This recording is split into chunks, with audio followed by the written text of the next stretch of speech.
Welcome to the Fundraising Leadership Podcast, where we talk about topics related to fundraising, leadership, coaching, and management for professionals in the nonprofit world. I'm Michelle Malloy-Dillon, and I'm here with my colleague, Janice Cunning. And we are both here with Kimberley MacKenzie.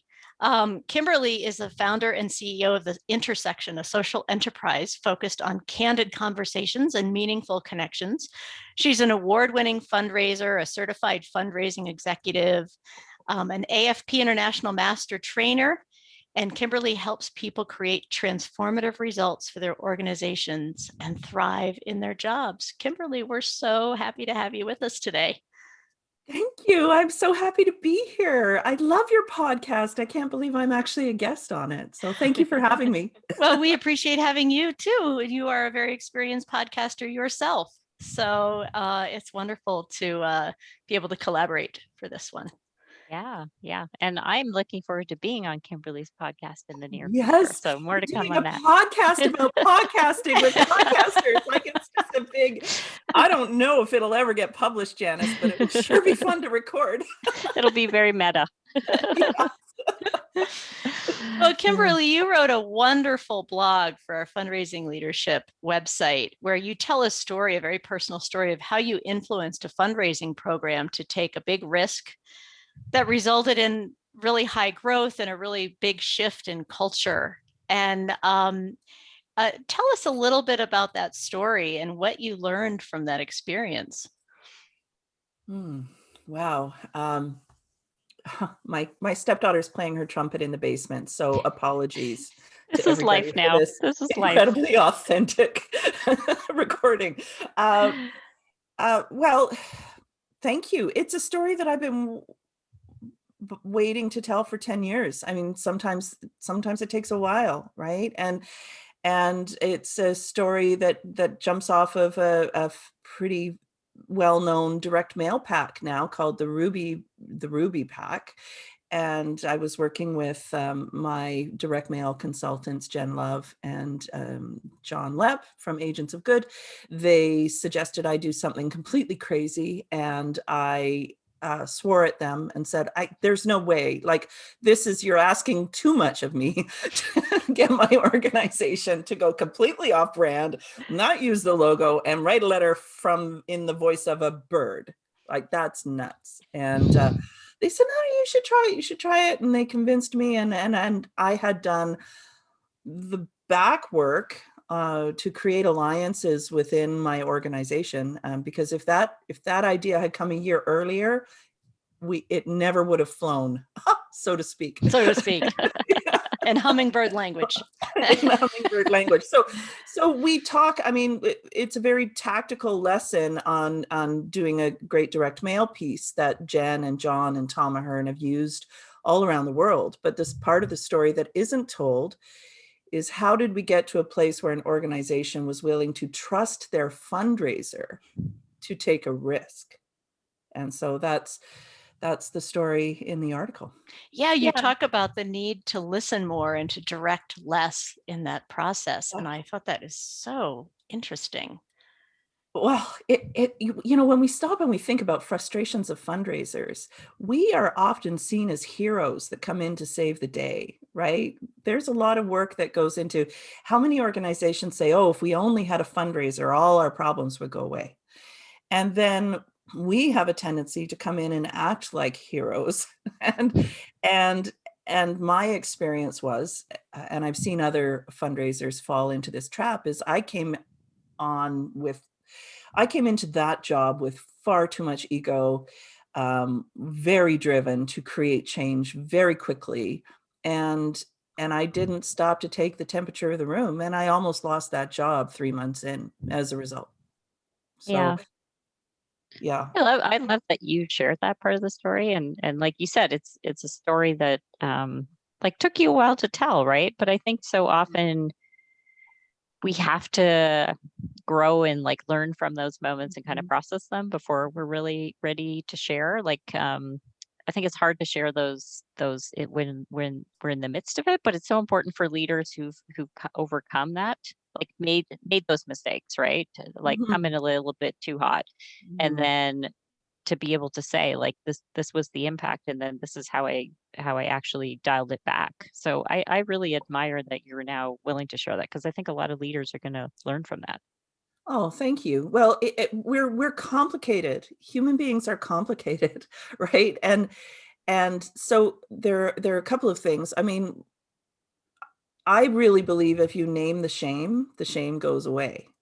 And when we're not getting the results we need in our work or in our job, or people don't like us and we can't figure out why, that can be a little bit tough to process.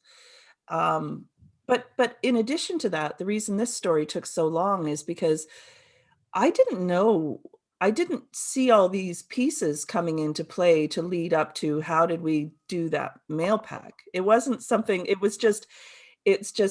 it's taken me a while to work with other organizations and to see, oh, okay, this is how that happens. And to come up with those 4 steps of, if you really want to influence change, these are the 4 things that you need to stop it, that work. You don't need to do anything. It's a choice, but these are the 4 things that have worked, not just for me, but for my clients. And they take time and they take work, and it's not what you might think. Yeah, I love how you're pointing out that influencing change, it's not making a change. It's sort of Right. like it's a softer approach. It's Right. like influencing change and understanding that it's a process and that it will take time and that there are steps to get there. Because I think so often, I mean, I speak for myself and, you know, many other people I've talked to here, it's like we get so frustrated. We want the change to happen right now. Like, come on, people, we need to get this to happen right now. And actually that kind of forcefulness and abruptness does not create trust. It does not. No. And that's an external constraint, actually, Michelle, because our leadership is asking for that. Our boards are asking for that. The entire system is set up in a way to create friction and failure. Actually, oh, I've never thought of that before. We should write that down. But it's so true. It's okay. We're recording, Kimberly. Oh, right. You can listen back on it. But it is, you know, I think that we now in this part of our history as human beings, we have this incredible opportunity to really rethink our current systems and processes and ask ourselves, there's a reckoning, right? I think it's just happening in the world. There's a reckoning where we're going, wait, that doesn't work for us anymore. And now we have an opportunity to really sit back and work on our professional relationships and our private relationships and create a joyful life for ourselves. So, and that's a bit of a tangent from the article, but I think it's making me think about what both of you were saying. It's just what I'm noticing is like we can sometimes force change, you know, and it does, like it erodes trust. Like it might work in the short term, right? But it erodes trust. Yeah. But I also love what you said earlier, Kimberly, is like often the fundraiser, like in an organization, does not actually have the authority to make things happen, right? So it's sort of that idea of like, there's not that many times as a leader, you might have direct reports where you can sort of say, this is what's happening. But that's not usually who you need to enroll in your ideas to actually make such a big change as what you made, right? In doing this, like you're going to need marketing and communications, like you're going to need finance, you're going to need the senior team. And I think the skill of influencing, like where do we learn it, right? We don't really learn it except by trial and error, I guess. Well, you know, you talk about a compelling story as one of your steps to influencing change, Kimberly. And Janice, what that brings up for me is like, we don't learn it, but we experience it through life and the stories that we can tell. And in moments like these, when it is an opportunity to sort of look back and say, wait, have things been working the way we want them to work? How do we reset? We get to tell that story of why we're choosing a different path or a different strategy. And that can be very enrolling. So there are a couple of things that come to mind for me on that. And I don't know about you, but I often have like 6 different thoughts going through my head at the same time, and then I lose them all. So I had to write it down. But Janice was talking about power. And it was the late, great Simone Joyeux who first taught me about power dynamics in organizations. And if we can understand where the power is, and I put in the article, it could be the receptionist, like, but who holds power and influence in your organization, and then how can you get them aligned with what it is that you want to do? And I wrote down approval, the approval process. Oh, right, because fundraising is a team sport. I really believe that. I think it's really arrogant. I've heard colleagues say, we don't need anybody else's approval on this. We know what we're doing. Well, if you choose to work in a silo like that, then you're not going to have the kind of cultural change that is required across the board. You will always be operating in a position of emotional conflict. And we can do that. We can say, I know what I'm doing. I'm the expert with this, and it's my job. And I've got the budget, so I'm going to plow ahead because this is the right thing to do. Or, another approach is to choose to build alliances and to educate people. And I don't mean educate in a patronizing way. I don't know anything about environmental science or biology. I know a little bit now because I worked in environmental organizations and I was curious. But this idea of you don't need your team's approval to do something, I think is really arrogant and will not create the kind of collaborative environment that abundant organizations operate in. Does that make sense? Absolutely. Absolutely. And you bring up an example of that in your article when you talk about the organization getting on board where everybody became a fundraiser. So whoever would answer the phone would know the basics of fundraising and be able to engage with the donor rather than, oh, I'm sorry, I have to pass the call on, or that person's not here today. And that's a great example, I think, of what you're talking about here, where if you can enroll people in the idea and get sort of buy-in, not by force or by talking people into it, but by aligning everyone into the overall vision and mission of what the most important thing is here, then that can really create some great movement forward. Absolutely. And that will happen if the people within your organization see you, as Mr. Rogers calls, as a helper. Right? So if we approach, leaders of fundraising departments are in such a privileged position because, here I go. Because we have touch points with the board of directors. We have touch points with the donors. We have touch points with the beneficiaries. We have touch points with the program staff. We have touch points with senior leadership. We have touch points with the volunteers. It's the only position in an organization that has the potential to influence the entire system. And that depends on human relationships.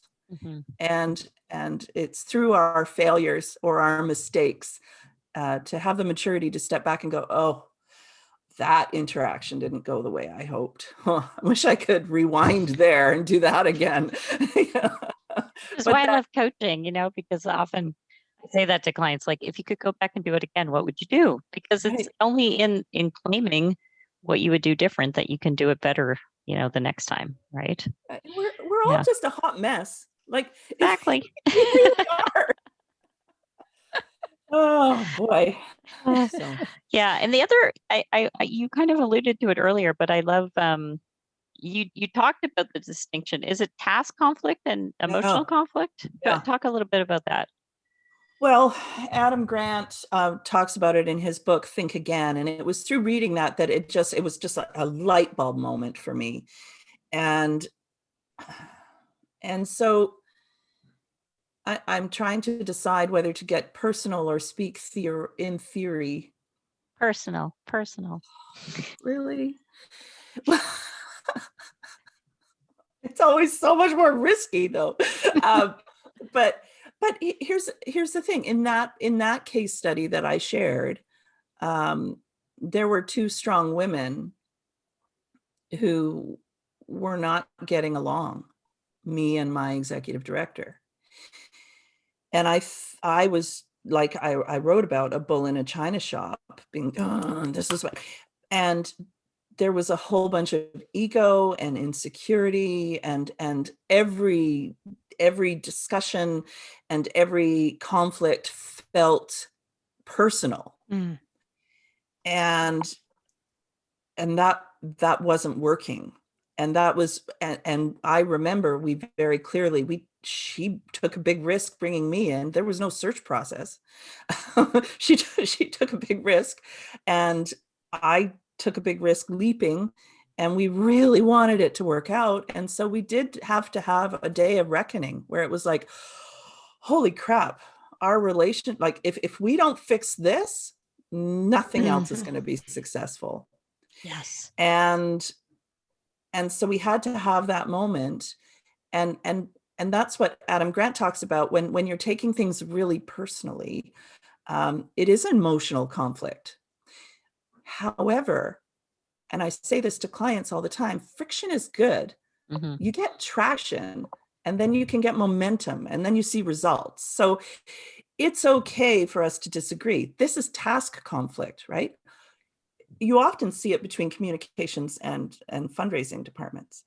But to finish the arc of that particular story, she and I we designed an alliance where we're like, okay, we want this to work. How are we going to work together to improve this relationship and model what we want for the rest of the organization?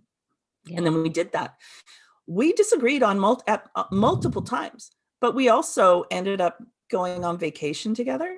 We ended up really liking and respecting each other. And we both serve on the same volunteer board of directors now. Yeah. So it's an investment in that relationship, and choosing the emotionally risky path, I think really paid off in that example. And that's the difference between, so she and I, we serve on the same board. We still disagree about all sorts of things, but we do it from a place of mutual respect and curiosity. Convince me, things like, okay, I hadn't seen it that way before. Convince me that your way is better than my way. Yeah. I do that with my kids all the time, right? Barbara Coloroso talked about that. Instead of saying no, get them to convince you. You've got a lot of experience, Kimberly, because you got a lot of kids. Yes.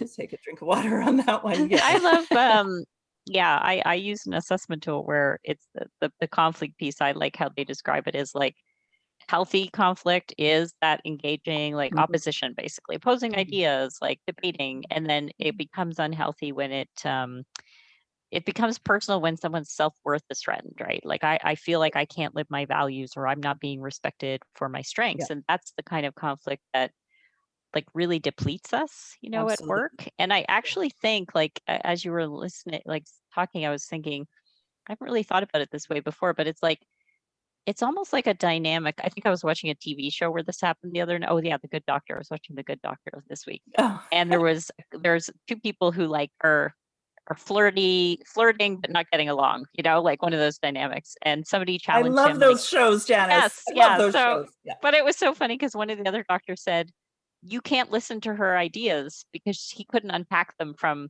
the dynamic that the two of them had, right? Mm-hmm. And I think that's what happens sometimes. Is like if we don't actually do the emotional work to connect with people, they're not willing to listen to their good ideas, because we kind of write off the ideas because we're writing off the person, right? Mm-hmm. We've dehumanized someone. So, and there's a reason for this work.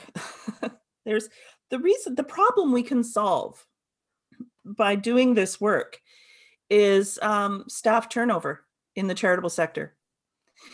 And I think that's the key point, is if we can help people stay in their jobs to do this emotional work, they will, and their organizations will be extremely successful. But if we can't dig into this work of being a messy human and being a feeling person, and figuring out how to be curious about all of the other messy people around us, then we won't stay in our job, and we won't get results, and we won't change the world. So it's really important. Well, you it know. takes such courage, which you're pointing to. It takes a leap of faith to go into conflict in that way.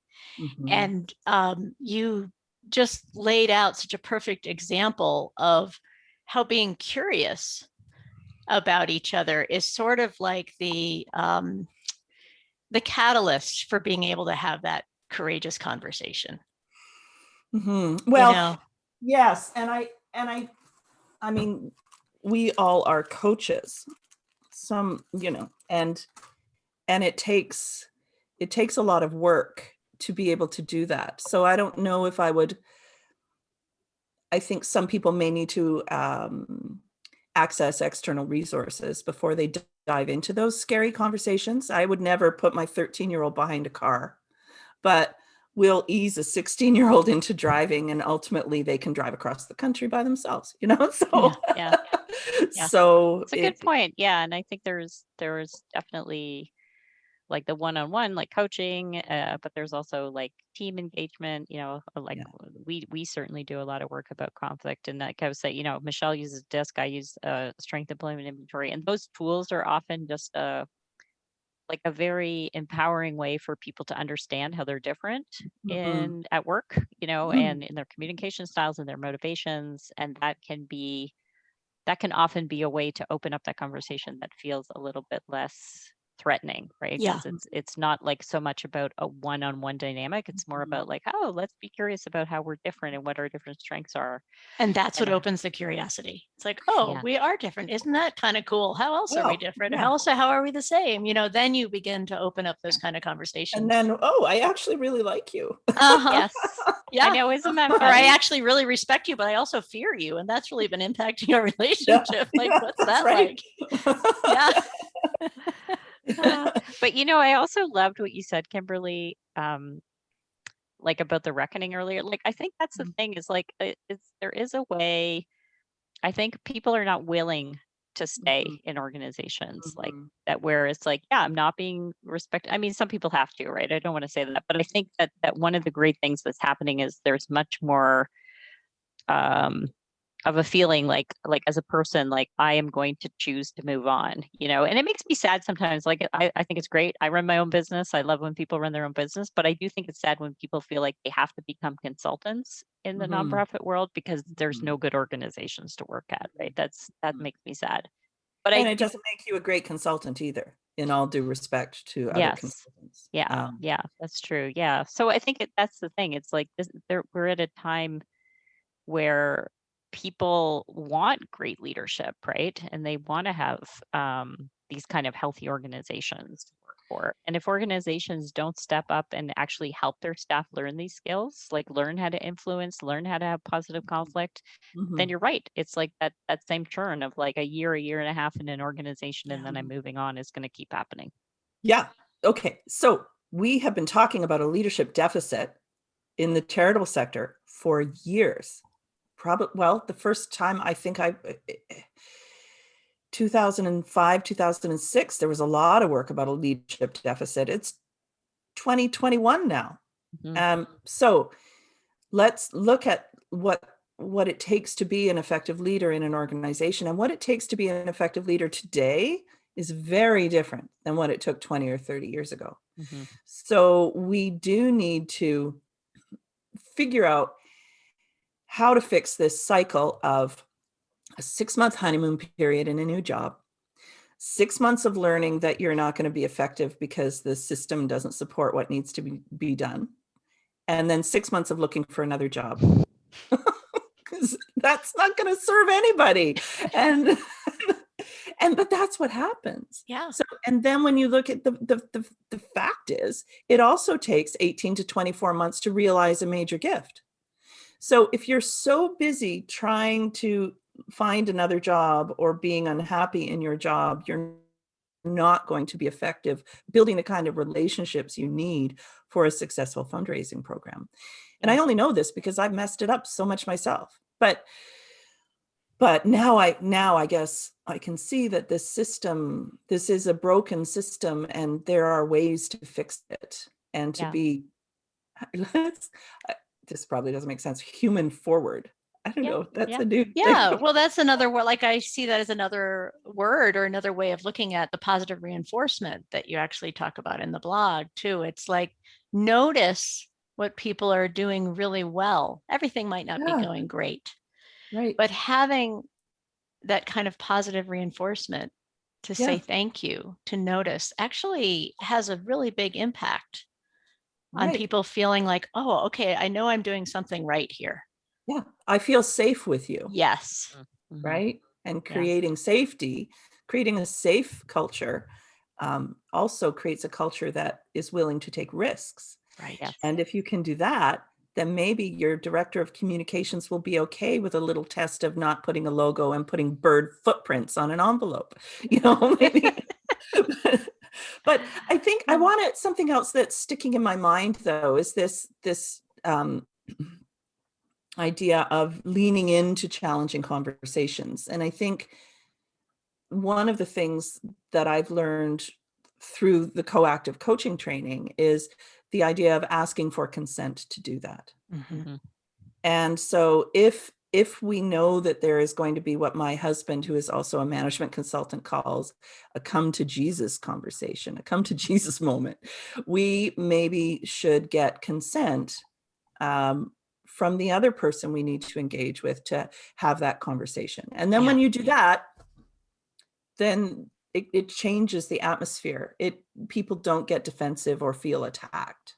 They're like, okay, or they can say, no, I don't have the bandwidth. My husband's having an affair and my kid's a drug addict and I don't have the bandwidth for this.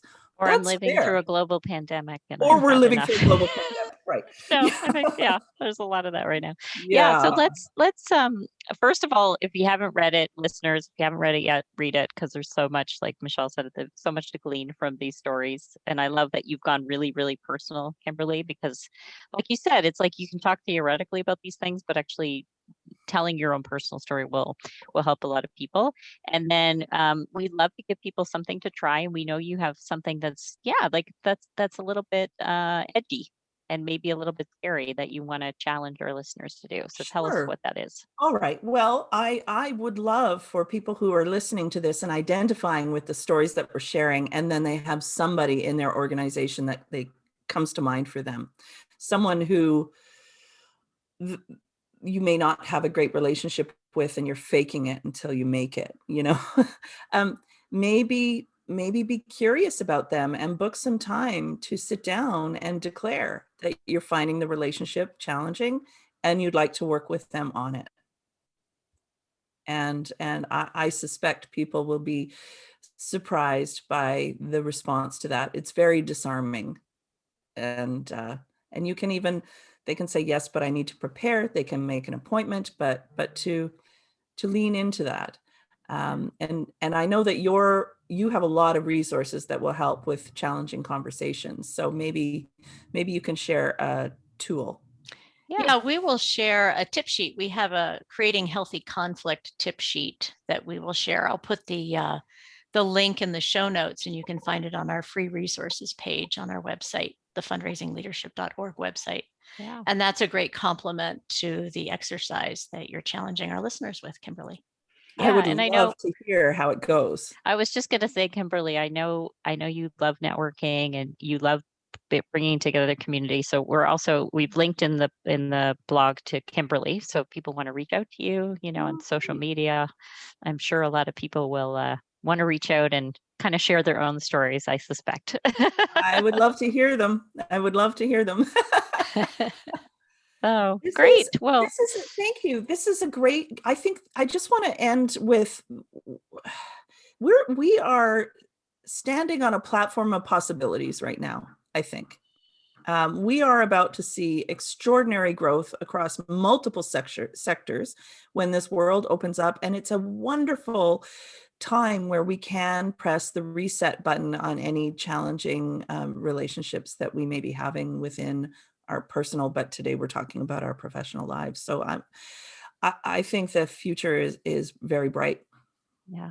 Yeah. Well, thank you. I still remember our first, I don't know where we went, but you and I went for coffee and we had this super long. I like my favorite kind of conversation. We talked about 16,000 different things, which I love. And it's been really nice. I feel like during stay at home, you and I have gotten even closer, and Michelle and I were thrilled that you've also stepped into training at the same coaching school that we went to, so that now when Michelle is, like connected to you since she teaches there. So it's been really nice to build on our relationship. And yeah, thank you so much. Like I said, for really telling a personal story that has so much learning for other leaders. And yeah, and I look forward, like we said, who knows what our podcast recording is going to be, but hopefully it'll come to life.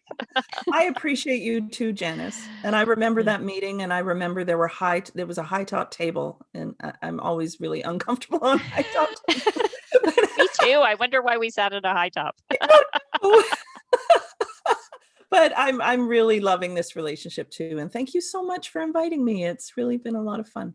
Yeah, absolutely. So glad to have you, Kimberly. And once the borders open between the US and Canada, maybe we'll meet in person one of these days. Yeah, we'll get Michelle back. Yeah, but being in Toronto was one of the last in-person things that Michelle did. So we're keen to have you come back and do it again. So yeah. So so to wrap up, the podcast is brought to you by Fundraising Leadership. We provide unique coaching and training programs that powerfully transform how you work in order to get results.